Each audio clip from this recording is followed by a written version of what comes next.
今日は10月19日土曜日です。会社の棚卸の帰りに多摩川沿いを走って帰る途中です。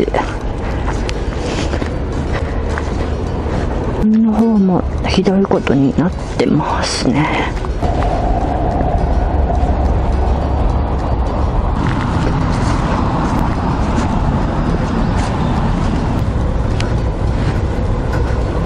すごいね、ほんとね。はい、こんな感じです。あー、これ見て、府中市だって。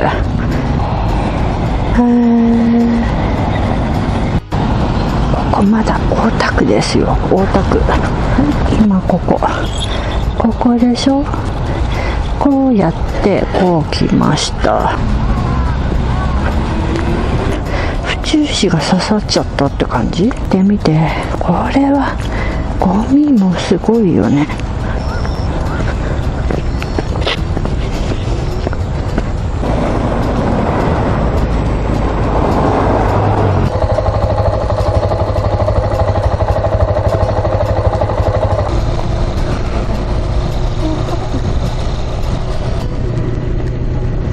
水引いてないし。